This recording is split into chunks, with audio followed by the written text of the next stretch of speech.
reflection, but oh no, not quite yet, actually. This is where we're going. We have an opening reflection, then we'll have a framing about what we're doing and why we're doing it now. We will then be diving deep into some resources, building community and dialogue, crafting effective values, aligned norms, and thinking about preventing harm. Then we'll have a closing reflection. And then next slide. So we'd love to see you. As always, you know this drill, right? You've been on Zoom a million times. If you can have your cameras on, if possible, it's lovely just because it gives a sense of community, but we certainly understand if you have reasons why you cannot.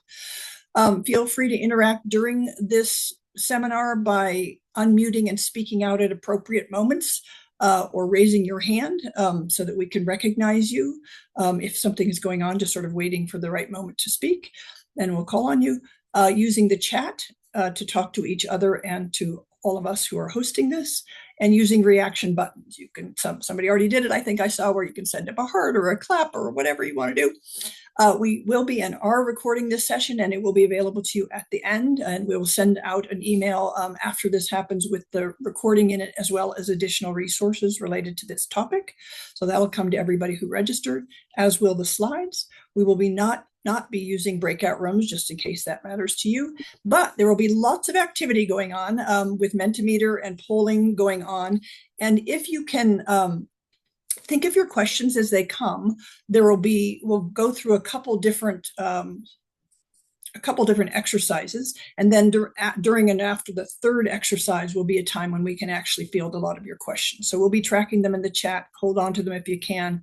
If they're really, really important, make sure we know that, and we'll stop and make sure that gets handled. But otherwise, if you can hold them till then, that'd be awesome. And with that, I think I'd like to introduce, if we can move the next slide, our presenter. We are thrilled to have Sarah Ropp presenting. She's the dialogue director for the SNF Paideia, I hope I'm saying that right, program at the University of Pennsylvania. She teaches courses about dialogue in theory and practice. She facilitates workshops and events on dialogue, creates resources, and provides its advising to students, staff, and faculty. She's a multilingual and interdisciplinary scholar and practitioner with over 20 years experience in dialogue-centered education, taking special inspiration from the critical pedagogy of Bell Hooks and Paula Freire. And before coming to UPenn, worked at the Difficult Dialogues program at UT Austin. I know that program. That's a marvelous program under the mentorship of the marvelous Dr. Pauline Strong. So this will be a fabulous presentation. We're very much looking forward to it. And I think now maybe I'm kicking it over to Kathy. Welcome, everyone. And I also am looking forward to learning from Sarah. Thank you, Sarah. So our opener today is to really encourage you, or to inspire you, or to get you curious about moving from instructor, facilitator, maybe leader at work, manager at work, to learner. And that's our goal today, to really see if you would be willing to engage with the idea or become curious about pivoting from what you currently are doing now and continue to be a learner with us in this space today. So what we're going to ask you to do is to think about, how do you come into play? Like, what is the role of you? And then specifically in thinking about difficult dialogue, what's difficult about sharing who you are and your perspective and your viewpoint? So what we want to do is we're going to open up with a poll on Mentimeter in just a moment.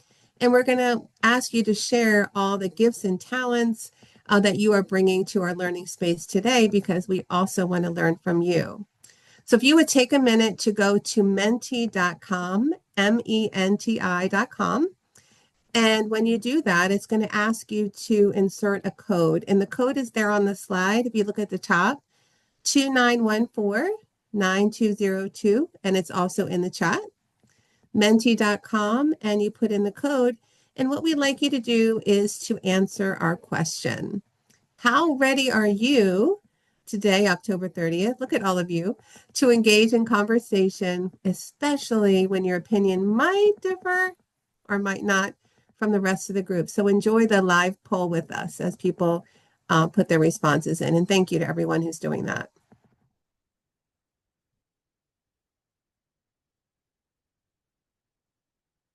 In just a moment, we're going to ask you about what you notice about the poll and what you wonder. So just take a moment.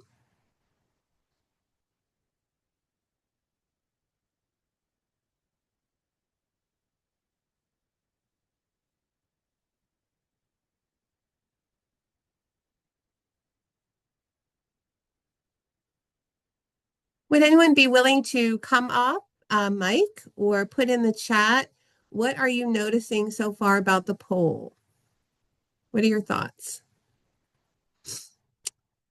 Rita, thank you. Rita is feeling very disturbed that so many people feel apprehensive and vulnerable.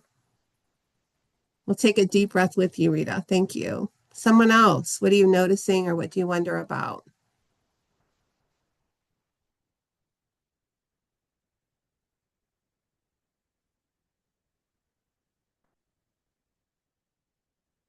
Jacob said lots of apprehension and vulnerability, but also not surprised. Jennifer said that the ready people answered very quickly. All right, so let's keep this in mind today. We all are individuals and we all come with different experiences and gifts and talents. And let's keep this in mind today as we learn and grow together. So I'll turn it over to you, Sarah.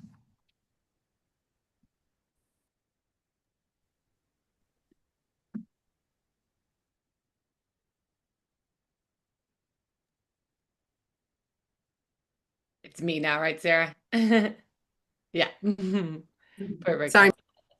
No worries, Kathy. Just wanted to make sure before I jumped in. So, hello, welcome again, everyone. Amanda Wittebort. I am co-programming chair, which is part of the group that worked to put this on and many ones before with Iona, who, if you were in the last one, she facilitated for us. So, just love our team and all the work that we collectively do.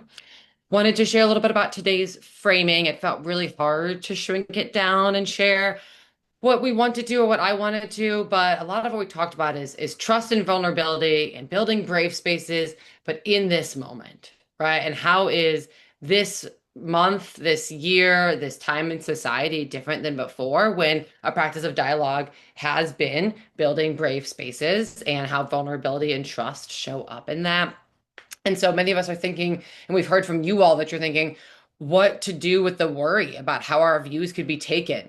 What are the impacts and the effects? And that means faculty, that means staff, participants, students, both reported and recorded fears and perceived as well, all being valuable and across experiences.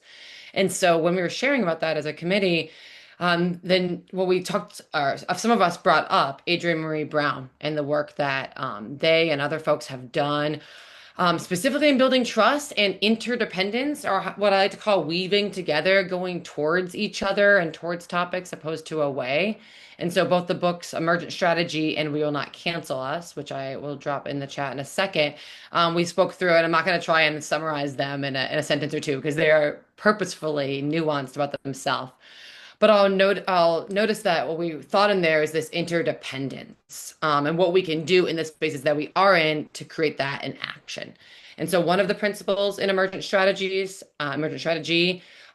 bases a lot of the work within these principles, is critical connection over critical mass. And to me, I'm thinking of that, right? What's my influence within critical connections and beyond just those that I trust the most, but those who may differ from me. Um, and there's also a short assessment that I'll refine about emergent strategy and what principles you might find most challenging, which principles you feel you want to learn more about. And then in We Will Not Cancel Us, it talks a lot about where restorative practices are possible. How can we turn towards those? And asking questions of ourselves like, do I have the necessary information to form an opinion? How can we be abolitionists while also gaining accountability here? It also talks about when cancel culture has been used on outside forces. And so I think that's an important piece that she speaks about. And then last, I just want to note it in both books too. It talks a lot about holistic approach, and what we need is a more critical and deeper engagement with others rather than immediate dismissal. And that can feel differently challenging for all of us. And I always believe that we get that choice, right? We get a choice on when we can take risk and how we do take care of each other. And our team would really like to note that we know this is complex in this time, and so that we hope that some of these tools you can see yourself in it. I will drop a quote from Emergent Strategy that I wanted to keep in there as one that kind of inspired me more so around roots. And then I will also drop the link to both of those books. We really appreciate you and your space today, and showing up for yourself and each other.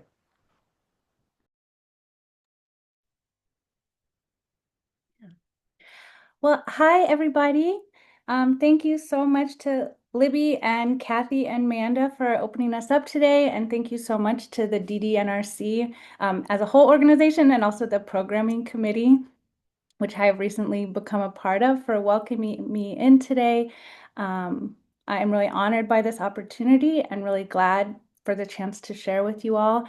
I'm going to give just a quick 2 minutes of context so you know a little bit more about where I am coming from. And then we'll move into some of these practices for building trust and interdependence at a moment where, like Amanda and Kathy have just addressed, like it is feeling especially fraught, and there are both old and familiar risks in dialogue across difference work and kind of new risks that we are navigating and dealing with that are affecting all of our sense of safety, trust, interdependence, belonging as we engage with each other. So, all right, so like Liv mentioned, I am located at the University of Pennsylvania. I work with the SNF Paideia program. Paideia is a Greek concept that roughly translates to education of the whole person. So we are really centrally interested in the intersection of dialogue with wellness on both an individual and collective, societal, or community level. How dialogue helps create wellness, how wellness helps nurture dialogue in these intersecting levels, right? As a key part of my role, I curate and share out this sort of suite of resources for dialogue. We're going to look at just a few of them today.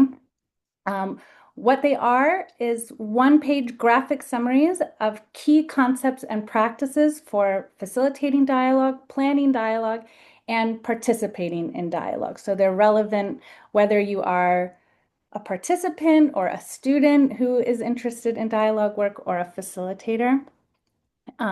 They're designed to be not universally applicable because nothing is, but broadly applicable across a lot of different academic disciplines, across dialogue topics or formats or populations. Our program is not a dialogue model, so we embrace a very expansive definition of what dialogue might look like, who might be doing it, how they might be doing it, and for what purpose they might be doing it. And our intention is that these resources are helpful across a wide range of those things. We have about 25 and we are always adding more. It's always really important for me to note, I have learned to do this in the higher ed world, that although these resources are, branded with our logo and often credited to me, they are, of course, a reflection of a really rich and diverse lineage of dialogue work and practices, including from some of the people who are gathered in this space right now. And they also reflect collaboration, contributions from partners and communities that we work with here at Penn. I am formerly of the K-12 world, where people are a lot less proprietary around practices and knowledge. And so you will see that very little of the dialogue practices that are represented in these resources are things that we claim to have invented in our program. They are recognizable and familiar, I think, to a lot of people who do this work. We have just kind of curated them and collected them. This is also very important to me, always free and always open access. This is a real privilege of our program. And they are available online. And if you are anywhere near Philadelphia, we also have hard copy packets that you are welcome to have anytime. So the resources that we're going to focus our conversation around today, the first one And I think that someone will help by putting a link in the chat. So you should be able to see this on my screen. And also, if it's preferable to you to navigate to it from your own computer, and so you can scroll and check it out with your own autonomy, you're also welcome to do that. But before I talk directly to this resource and the set of practices it represents, I just want to say a word about how I think about or am continuously evolving my thinking around this relationship between safety and courage, or safety and bravery in the dialogue world. This is a part of the lexicon, is like a safe space versus a brave space. And I think that the way that I think about safety is that it cannot be a kind of stable precondition for dialogue that the facilitator creates and produces and then guarantees to participants.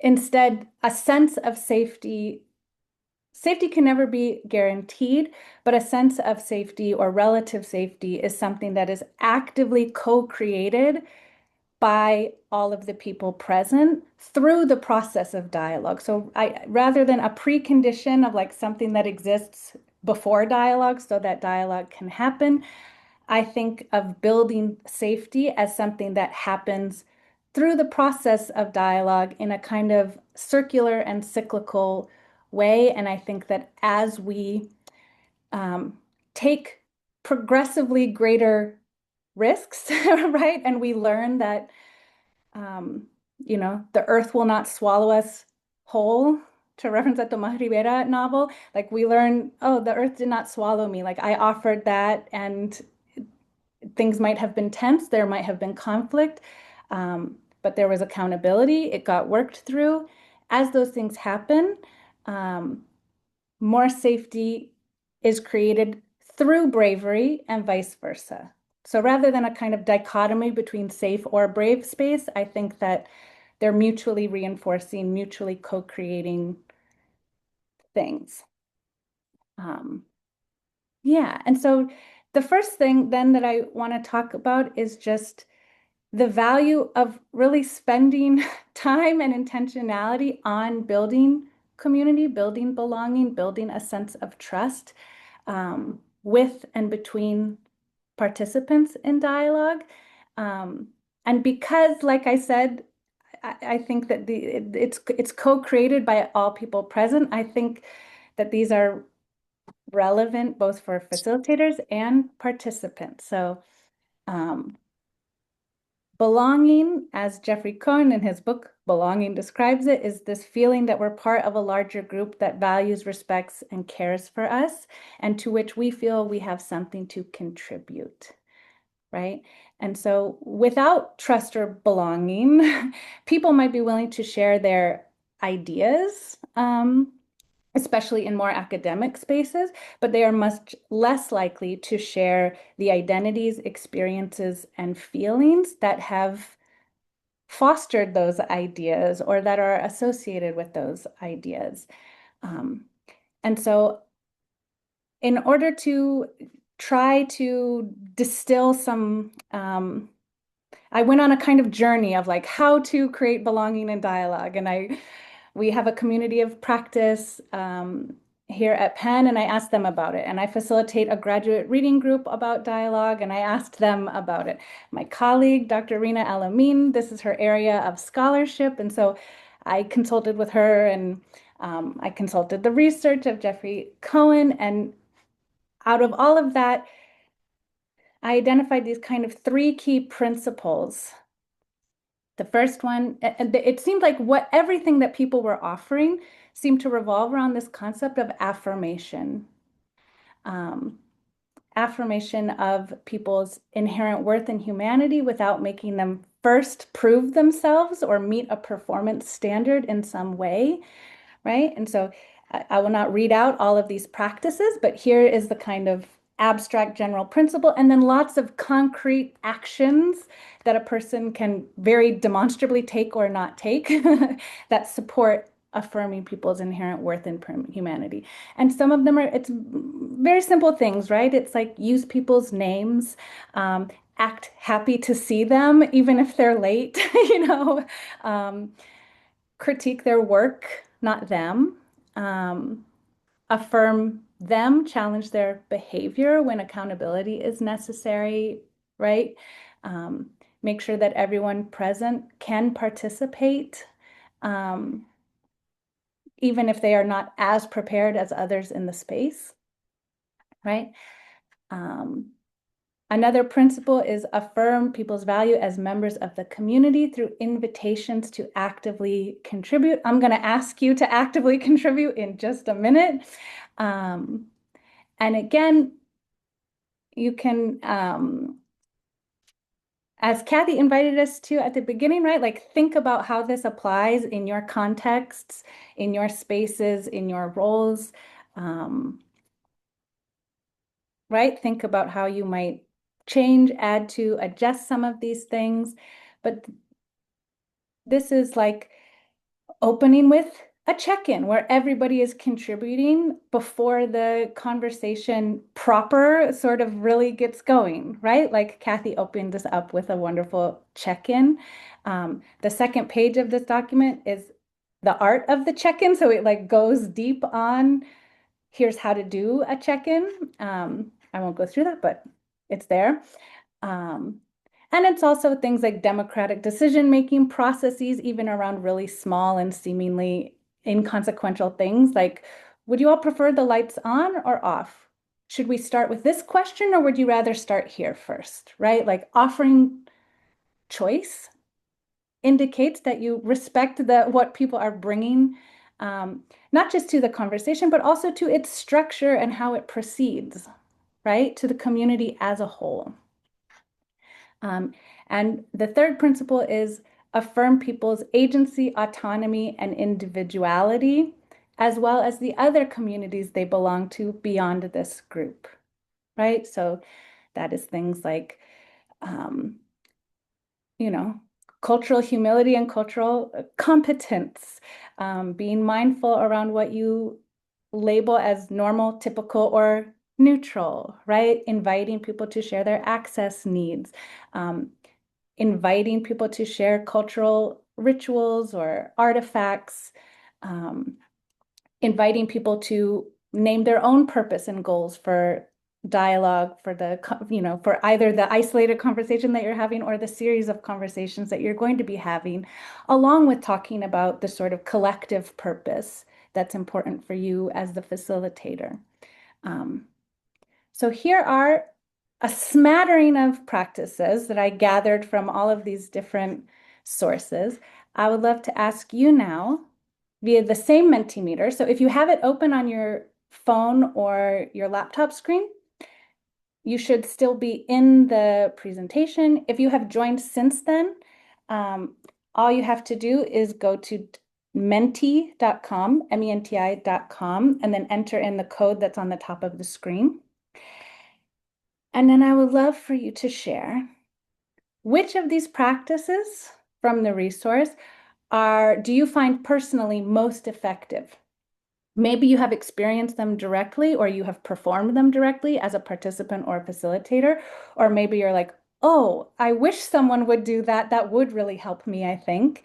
And also, what additional practices would you add? What's not represented on this that you would recommend as practices that really help create a sense of trust and belonging? And we'll start naming those as they come in.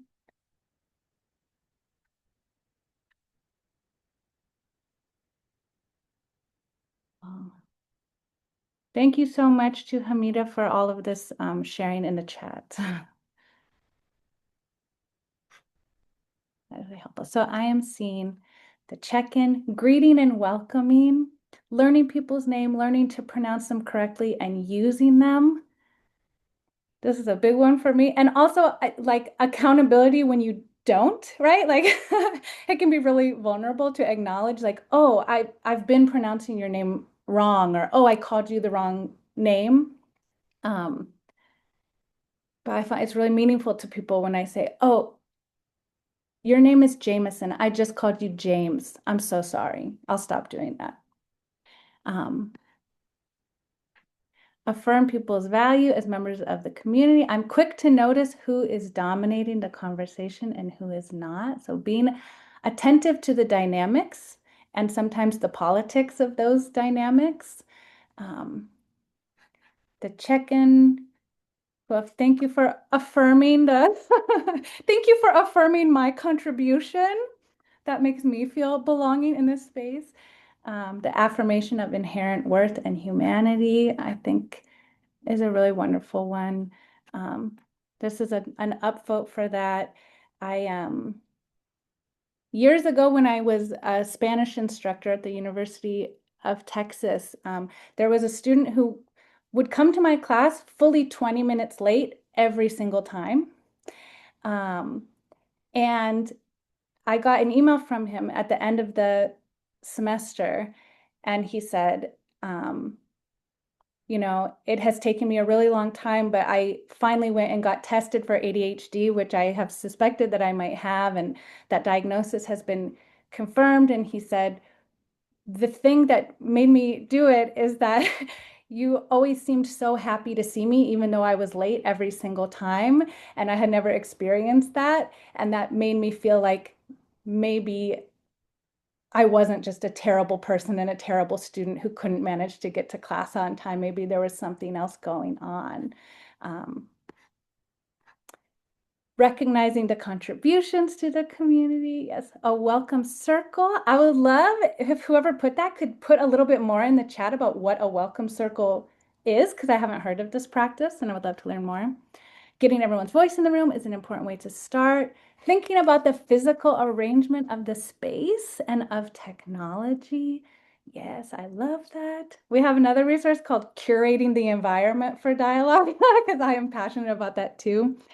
Creating spaces start to let people share one word about how they're feeling in the moment, gets everyone's voice in the room, honors all the different feelings present. Yeah. And allows you to be responsive to them, right? Both other participants can be responsive and the facilitator can be responsive to what they have just learned about where people are at. Yes. As a participant, I appreciate the option to pass with a check-in. Sometimes it's hard to come up with something quickly, or you just don't want to share that day. I also love the option to pass. The affirmations, the check-in, food. Yes, one word to describe where you are at, the invitation to contribute, affirmative language, affirmative worth, check-ins, starting with a question or an option, noticing who is speaking and who is not, dominating versus who need a moment to process but also want to speak.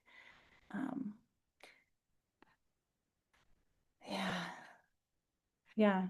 Why structures like a check-in, right, are helpful for that too, is everyone has as equal invitation to speak and equal opt-out opportunity if they are not quite ready, right? Oh, these are expressing genuine gladness, creating group guidelines. We're gonna get there in just a sec. Pair share, yes. Affirm people's agency and autonomy and individuality.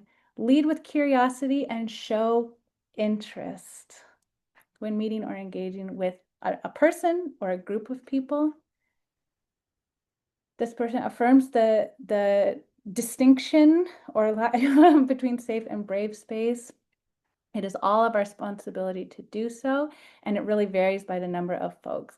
Yeah. And by the format and the mode as well, right? Like in a Zoom space where like there's dozens of people and we can't see each other, right? The stakes are a little bit different than when we are 8 people around a seminar table looking, you know, we can see the whites of each other's eyes. We can see our hands tremble, you know. It is different.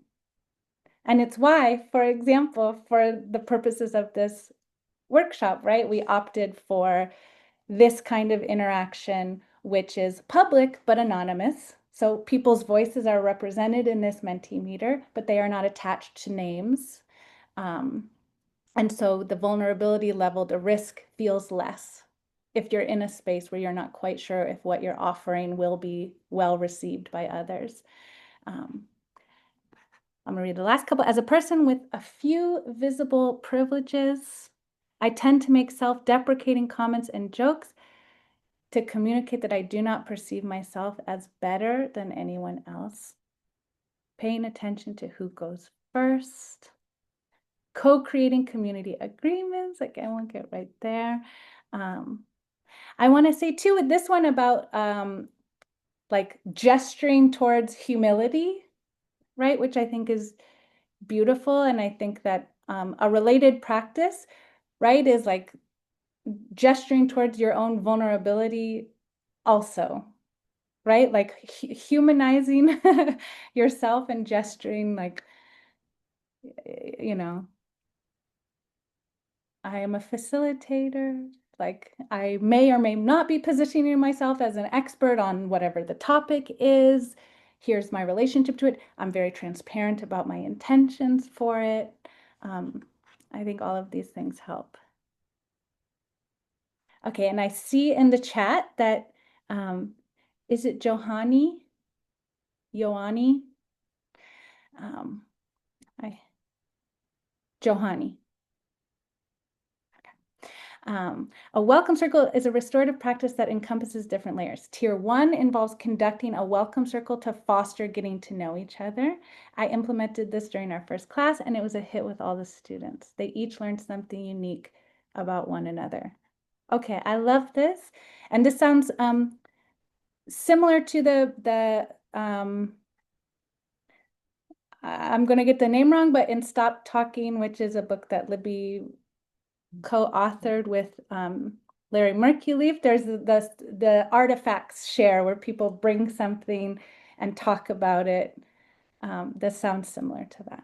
Okay, so these are so many. I agree with Ayana, lots of gems, lots of really beautiful practices. I have already like you know, like I already need to edit this document now to integrate some of these wonderful things that have been shared, which is amazing. And I'm going to move us now into the next thing. I also, before I do, just want to reiterate that folks are welcome to use the chat to record questions or thoughts. My colleagues from the DDNRC are free to respond to those questions, like from their own experience and expertise, if they like, or you all can, you know, respond to each other and have a kind of parallel conversation happening. And I'll also make sure to, you know, at the end, go through and address what hasn't been done yet. But I just want to. Oh, thank you. And Amita has linked. Now I'm embarrassed and feel so vulnerable. But Hamid has linked to a little a blog post I wrote about Stop Talking.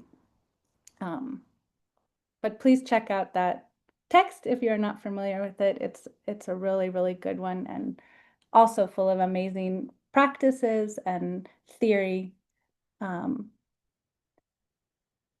around dialogue work. So. Okay, so I want to flow us now to the point that a few different people put in about community agreements or setting norms as a group as another really key trust building action. Let's talk about that now. So yes, these go by lots of different names. Sometimes they call them guidelines, community agreements, norms. Some people say ground rules or rules of engagement, but I prefer to stay away from those terms because those are military terms, and I I resist any time that dialogue work is communicated in terms of warfare. because I think it primes us subconsciously to practice discourse as combat, even when that is not what we're ever trying to do. But this is a resource to try to identify what makes a norm more effective than otherwise, and what are practices to create a sense of norms. And so the motivation for norms, right? It increases equity and a sense of safety by setting very clear expectations. It helps the group self-regulate and hold one another accountable to collective values. So again, it makes the responsibility shared. It makes the dialogue space and the facilitation shared among all of the people present. It lets them know that they are not passive consumers of the dialogue product, but rather active citizens. And I mean that in an expansive sense. Not a legalistic one, but active citizens in this dialogue process. So I'm offering, and I welcome feedback on it, but I offer a few kind of core guidelines for guidelines, meta guidelines, if you will. I think that effective norms are memorable. They are like, keep them simple and short. If you say something like, strive to practice deep and active listening and demonstrate it with your body language, that is a beautiful thing to say, but it's a lot of words for what you could just communicate by embody listening. And in my sessions, we often add embody listening in your own way, because we acknowledge that different body minds, different cultures, they might signal their listening in different ways. Listening looks different on different bodies. And so we say embody listening in your own way, right? Norms should ideally be actionable, right? Things like we just said, right? Like affirming people's value, like honoring their humanity, like respecting them are beautiful values, but they are abstract. What does that value look like in practice, right? And so a lot of times we say things like assume good intentions, but it's very hard to see a good intention, right? Or see an assumption of a good intention. So you could express that as, well, don't express a snap judgment in response. That's more helpful because that is more concrete, but you've only told someone what they can't do and not what they can or should do. And anyone who has small children or has taught small children knows that, pet the dog like this is a lot more effective than don't pull the dog's hair. Because if you say don't pull the dog's hair, all you can think about is pulling the dog's hair. And you need to be given a way to do it, not a way not to do it. So ask clarifying questions is the most effective version of a norm aligned to the value of assuming good intentions or not rushing to judgment, right? Norms should be aligned to purpose, aligned to topic, aligned to participants' identities, experiences, and aligned to shared dialogue values that have been identified. And we're going to come back to that in just a second, right? Not all norms are like equally applicable to all topics and all populations, right? Sometimes everyone gets equal time to speak, makes sense. But if you are centering, a certain kind of experience or an identity group, sometimes that shifts, right? I have had students facilitate wonderful conversations, for example, about gender, where they were in charge and they were like, only folks assigned female at birth are going to be speaking in this conversation. Folks who are not, will be listening. And so that was a norm that they proposed that was very particular to their purpose for that conversation, their topic for that conversation, and the identities whose experiences they really wanted to center in that conversation. And finally, norms should, when possible, be done collaboratively. Like even if you as the facilitator, like provide the norms, there should be some check-in to make sure that they are universally understood, unanimously agreed to, and collectively recalled, revised, reinforced over the course of the dialogue or the dialogues, right? I just wanted to check in on the chat to see if there's anything urgent. So the second page of this resource has true to its intention as like something that is action oriented. It has a sample kind of activity for how a group might create norms together. And it is values aligned. So it starts with what do you value personally and individually, an independent reflection, like what do you value in dialogue? And then it goes through a process of like, okay, what are your most core values? And can you think of some concrete actions that help you live out that value? And then it moves into small group and then whole group work of, okay, identifying the values that are shared, workshopping together the aligned actions, deciding together through an iterative process what the 3, 5, 7 norms for the group are going to be, right? So we are not going to go through that whole activity, but to just give you a little taste of it and to give us all some practice with it, we're going to return to our Mentimeter. I'm going to ask you now, what do you value in dialogue? Or you can also think about it in this way, what do you need in order for trust to be built? Right? And so these are like one word answers like vulnerability, respect, silence, or things like that. Listening. And this is, again, anonymous. It's a word cloud this time. And so the way a word cloud works is that as more responses come in, the concepts that more people are sharing will get represented in larger text.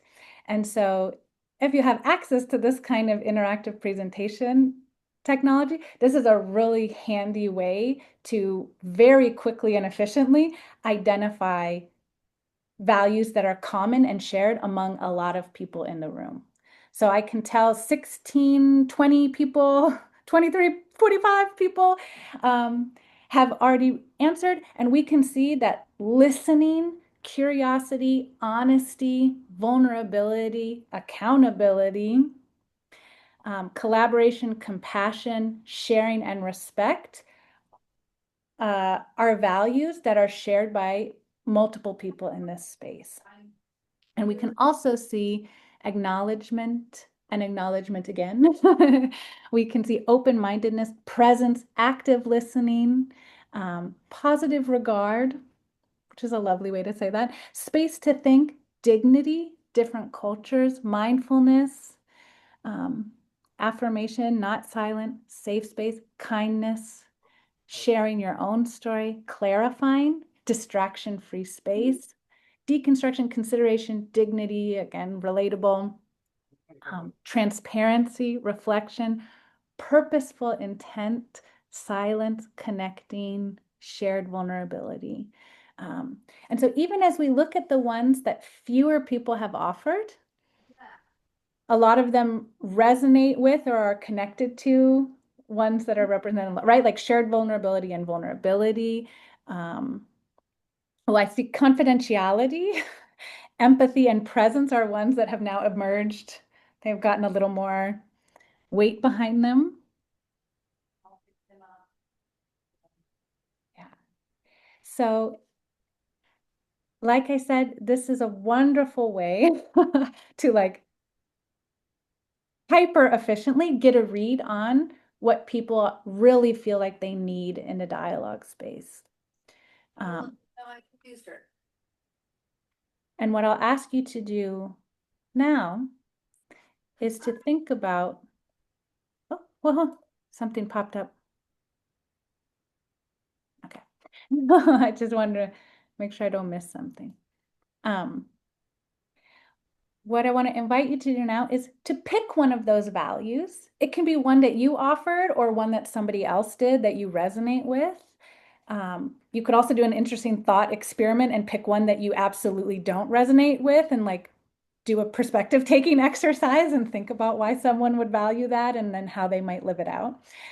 But pick any value and write an aligned norm or a dialogue guideline to help embody it, right? So for example, I really value honoring people's humanity. And so a norm that I always have is learn and use people's names. And that's an expectation, like not just for me as the facilitator or the teacher in the space, but everybody in the space. So honoring people's humanity by using their names, right?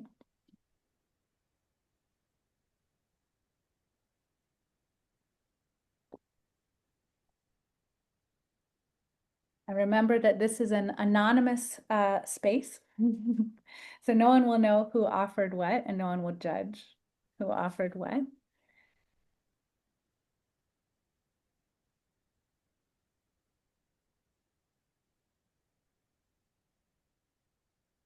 So I'll start reading them out as they come in. To support a value of curiosity, a norm of asking clarifying questions. To support a norm of compassion, assuming good intentions, right? A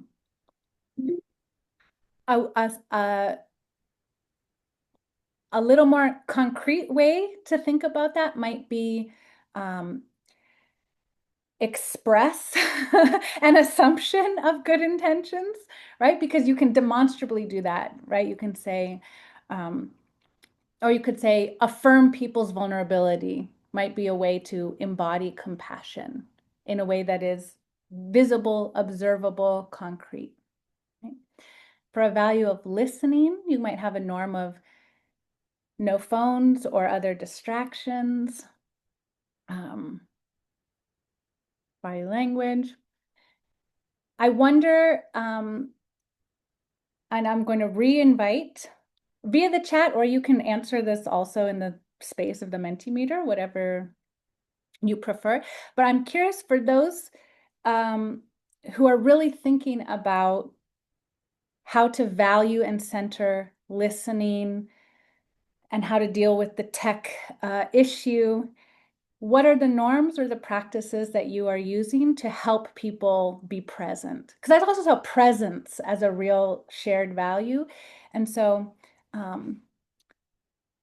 wonder if someone might like concisely phrase this as an invitation to contribute in the chat of like, other than just saying no phones allowed, what are practices that you use to help people be more present in a dialogue space? Because I have some things to offer, but I would love to hear from all of you. Listening is listen without thinking about what I'm going to say next. Right? That's good. I would love a practice, right? Like, what could people do in order to help them not sit there and only think about what they're going to respond, right?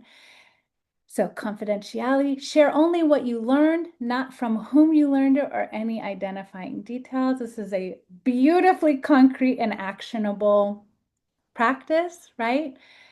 Sometimes people say, lessons leave, stories stay, has an even shorter way to express this, right? Ask curious questions with compassion, maybe use compassionate language, like, and then provide people things like, I can imagine that. I can hear that that's hard for you, right? I think what I learn over and over and over in this work is that you can't be too fundamental or too basic with like the guidance that you are offering to people, right? Like, and giving people sentence stems like, I can hear that that's I can hear that you feel X, Y, and Z is super helpful for them because they might not be reaching for that language naturally because it's not always encouraged in other spaces that they're in. Privacy, a value of privacy. What's learned here leaves here, but what's said here stays here. This is another very nicely alliterative way to say that. Make space, be aware of how much you share and who hasn't had a chance to share. I would love to hear about, and how do you actually do that awareness? I can offer one practice, which is, rip up 3 little pieces of paper and put them in front of you. And those are your 3 tickets to speak over the next hour, right?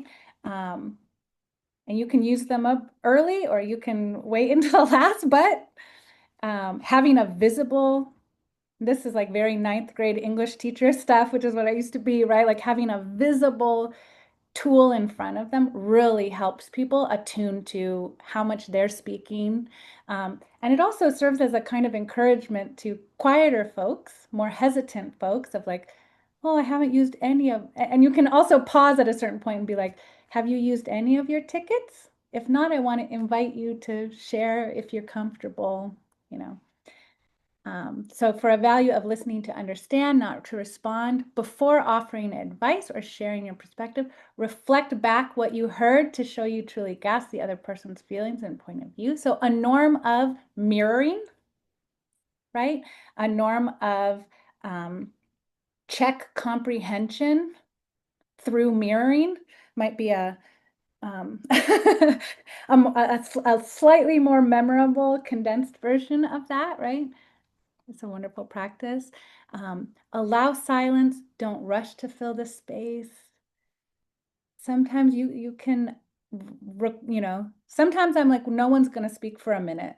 We're going to build in mandatory reflection time before anyone's allowed to speak out in order to honor reflection and silence. Experience empathy and listen without expressing judgments. Yeah, if you can provide them with sentence stems that are non-judgmental ways to respond, that is often very helpful. Or you can draft them for yourself, right? If you're thinking about this as, I think the beauty of a lot of this work is that even if you are in spaces where the facilitator is not offering these things, you still have autonomy over how you are behaving and showing up in the dialogue space. And so you can also kind of set norms for yourself personally that are aligned with your own personal values, even if you are in a classroom space or a conversational space where those collective norms have not been offered, right? Thich Nhat Hanh, who was a Buddhist monk who focused on critical, engaged Buddhism and mindfulness practices. He writes, our communication is our continuation. And he emphasizes like, even if nobody else is doing it, it still matters if you do it, right? You can still like maintain your own integrity. Wonderful. We have for the value of respect, challenge the idea, not the person. Wonderful. For humility, regard my offerings as a perspective to be shared, not defended. Yeah, I love the word offering as well. And again, you can help people like, I'm offering this, right? Towards the value of transparency that I noticed people sharing, right? Like you can build transparency in as a norm and say, encourage people to share their intention for what they're sharing when they share it. Like, I'm just offering this. I'm not sure about it yet, but I'd love to hear your responses to it, right? Or this is a really core belief of mine that I'd like to offer you. To a value of listening, hear what each person is saying, stay present and focused on what others are communicating. Try to notice when you are forming your next comment and resist thinking about what you have to. Again, these are all wonderful. How do you stay present and focused? How do you notice, right? What are tools or structures or practices you could do or offer people that would help them do these things? Towards a value of vulnerability, acknowledge power dynamics. Yeah. indicating that not all of those might be visibly, outwardly for all. So beyond identifying, acknowledge power dynamics. Yeah. This also supports that transparency value too. It's wonderful. Respect, challenge, vulnerability, speak your truth, create space for storytelling. Listen, nod, and ask related follow-up questions. These are wonderfully concrete. Don't immediately jump in to share your experience or your response. Affirm worth by being polite / kind / friendly. And I love to the value of acknowledgement. I love, this is tricky because that can mean different things. Someone is immediately offering acknowledgement around the need to kind of not negotiate, but deconstruct. Someone had deconstruction as a value. Like they need to kind of deconstruct these words like polite, kind, friendly. What do we together mean by that? Affirm will really practice and demonstrate as a facilitator or leader. Yes. You can also do that as a participant, right? Like it's always so powerful when somebody is willing to model. Confidentiality, hold it private, dignity, uplift and affirm everyone's backgrounds and experiences as central and not requiring proof. Okay. On Zoom, having cameras on and perhaps also allowing for opting out. Allow for growth. Don't freeze people in time. I love this. How do you not do that explicitly and concretely, I wonder? Before speaking, ask yourself, does what I'm about to say honor the humanity of those experiencing loss and displacement, or does it minimize their reality to preserve my own ease? Wow, this is very beautiful. Sarah, I'm going to jump in just for a second. Yeah. These are amazing. And we've had the question in the chat about whether or not we can save the responses on Mentimeter and send them out when we send the resources to people. I think we can. Is that correct? Yes. And I'm sorry for not explicitly saying this earlier. But yes, these will be saved as a PDF. So there will be art. This is another like beautiful part of Mentimeter as a tool is it creates also an archive of people's contributions. So it will be saved. It will be shared back out with everybody. Great. You don't all have to memorize them as she goes. Perfect. Yes. Great. All right. And while I'm in the chat, I just want to notice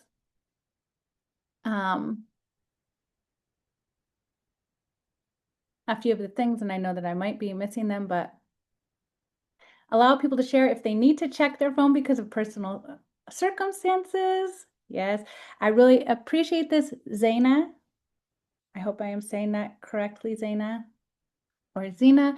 Yes, as someone who was a non-traditional older student and who, as a graduate student who had a baby while I was in grad school, like I'm always very aware of like, you might have very good reasons why you need to not turn your phone off in this space. And I will always assume that if you're on it, it's for a good reason.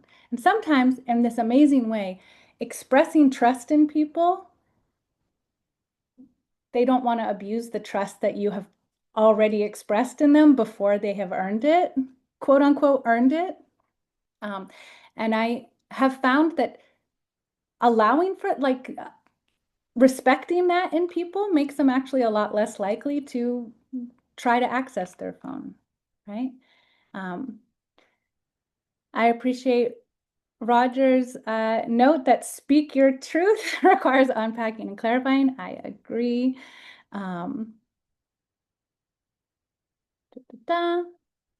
Okay. And then let me just name some of these last things.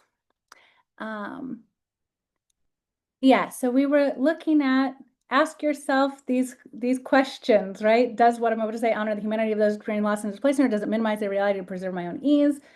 I think this is a deeply important question also for like research, for lots of different kinds of activities. And I wonder if for the to ease the applicability for people in the moment of active participation, how do we, and I'm asking this without an answer, right? But how do we make this something that is a learned instinct, right? How do we continuously, how do we build this into a habit for people in a way that is really explicit and supported? Because I think if we just tell people to do this and then we never say it again, it's very hard for them to do it, actually. Am I speaking to learn and witness or to debate someone else's existence and suffering? A very similar question, right? The value, recognizing that genuine dialogue requires confronting difficult truths. Yes, rather than avoiding them for the sake of comfort.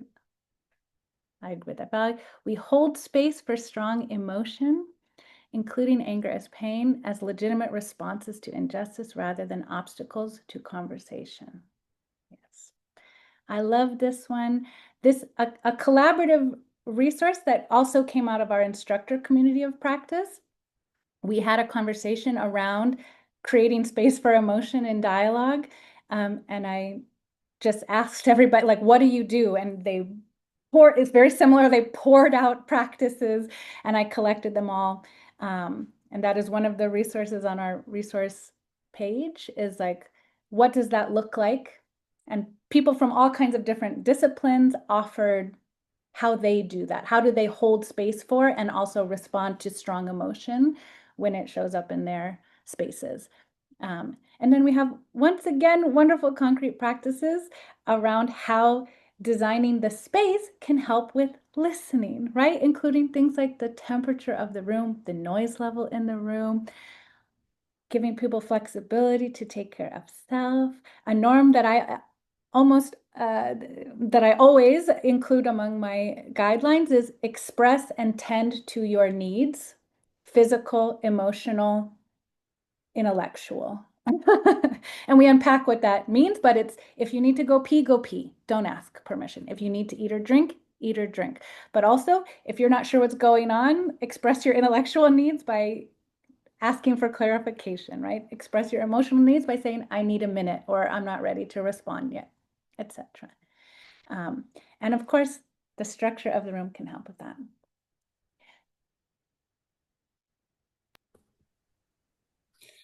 I'm going to jump in here again, just so we know we have about 20 minutes. I want to make sure people, if you have any burning questions, now might be a good moment. We've got one more exercise to cover. Anybody sitting on anything, or everybody good? Thank you so terrific. much. Yeah, thank you so Sure. much for the reminder of the time. Thank you for modeling the collaborative nature, the co-createdness of a dialogue facilitation space, right? I have, I see, Amanda has offered a question in the chat, how the current times have changed your practices, if at all, and how so? I love that question. I have one more thing to offer you. And we won't do any kind of extensive exercise around it, but I just want to gesture to its existence, also because it loops back around to what Amanda offered from Adrienne Maree Brown, who has also been a wonderful teacher of mine, not directly, but via her work and her writing. And this is a resource that came out of the reading group that I facilitate after we read We Will Not Cancel Us by Adrienne Maree Brown. And it's called Thinking About Harm Towards a Shared Foundational Understanding. And actually, this is that was an older version of it. So this is the resources page, and I'm gonna go find, I opened the wrong one. This is the updated one. When I say these are continuously being like, I get feedback We do resource focus groups and resource retreats where we get all kinds of feedback and then they get revised and refined continuously. So this is the more current version. And the idea is just offering people a kind of taxonomy of very commonly used and very commonly conflated terms to help people name more accurately in moments of conflict or distress what is happening, right? Like, what is the nature of the incident? Because there are significant and important and relevant differences between a mistake, which is accidental wrongness, and wrongdoing, which is willful violation of an established norm, right? There is difference between conflict and abuse. Another wonderful book that we read in that reading group was Conflict is Not Abuse by Sarah Schulman. Right? There's a difference between just a misunderstanding and a conflict. And there are differences in their impacts too, right? There's differences between discomfort and offense, offense and pain, pain and harm, harm and trauma. And this offers, many of them come from We Will Not Cancel Us, others come from other sources. But it offers just a very simple and basic definition to help people. This is another form of norm setting, is norming terms, norming language, so that accountability processes can be eased. I always point out, as a very language-oriented person, my background is comparative literature, right, that the root of facilitate is fácil, easy. Like the facilitator's role is to ease these processes by what they're able to offer. And so this is a tool for participants, right, early on in a dialogue process, especially if it's going to be a sustained community who's going to be engaging in dialogue with each other over time, multiple times. We have found this really helpful as something to help us unpack in the beginning of our work together and then return to for reflection of, like, when things come up, we reshare this and say, what do you think happened? And what was the impact for you personally? And there are discussion questions around, the differences between them. Like, why is the relationship between the incident and the impact not always very predictable? Why does it vary so much between individuals? Right? Which of these incidents and which of these impacts can and should be avoided whenever possible, and how? Which of them shouldn't be prevented, right?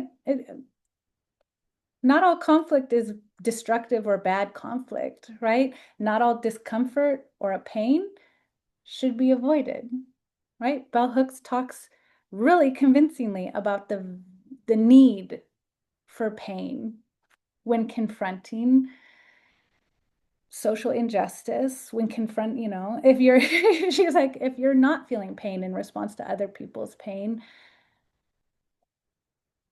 maybe maybe you should be. There's value in that. And what dialogue offers is not freedom from discomfort, freedom from conflict, freedom from pain.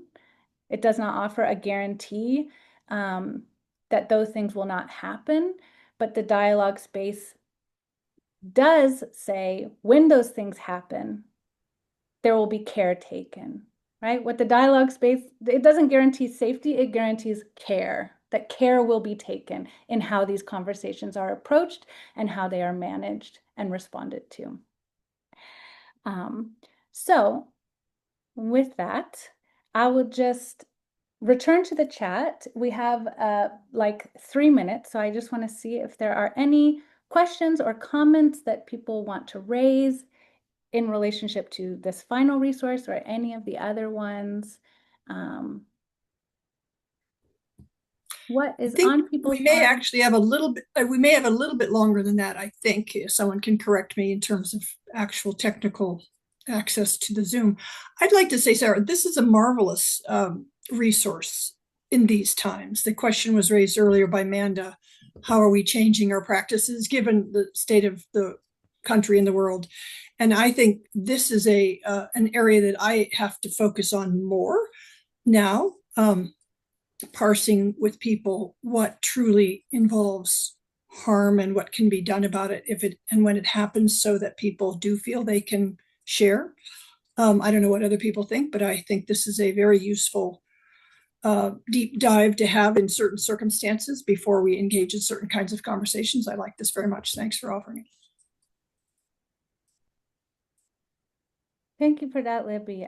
I wonder, yeah, I appreciate that. And it is the result of collective effort on both a textual and an interpersonal collaborative level. And people have pointed out, they have pointed out types of incidents that are missing, types of impact that are missing, right? And so I'd also love to hear, you know, what are the limitations that you see in a resource like this? Yes. What is missing for you?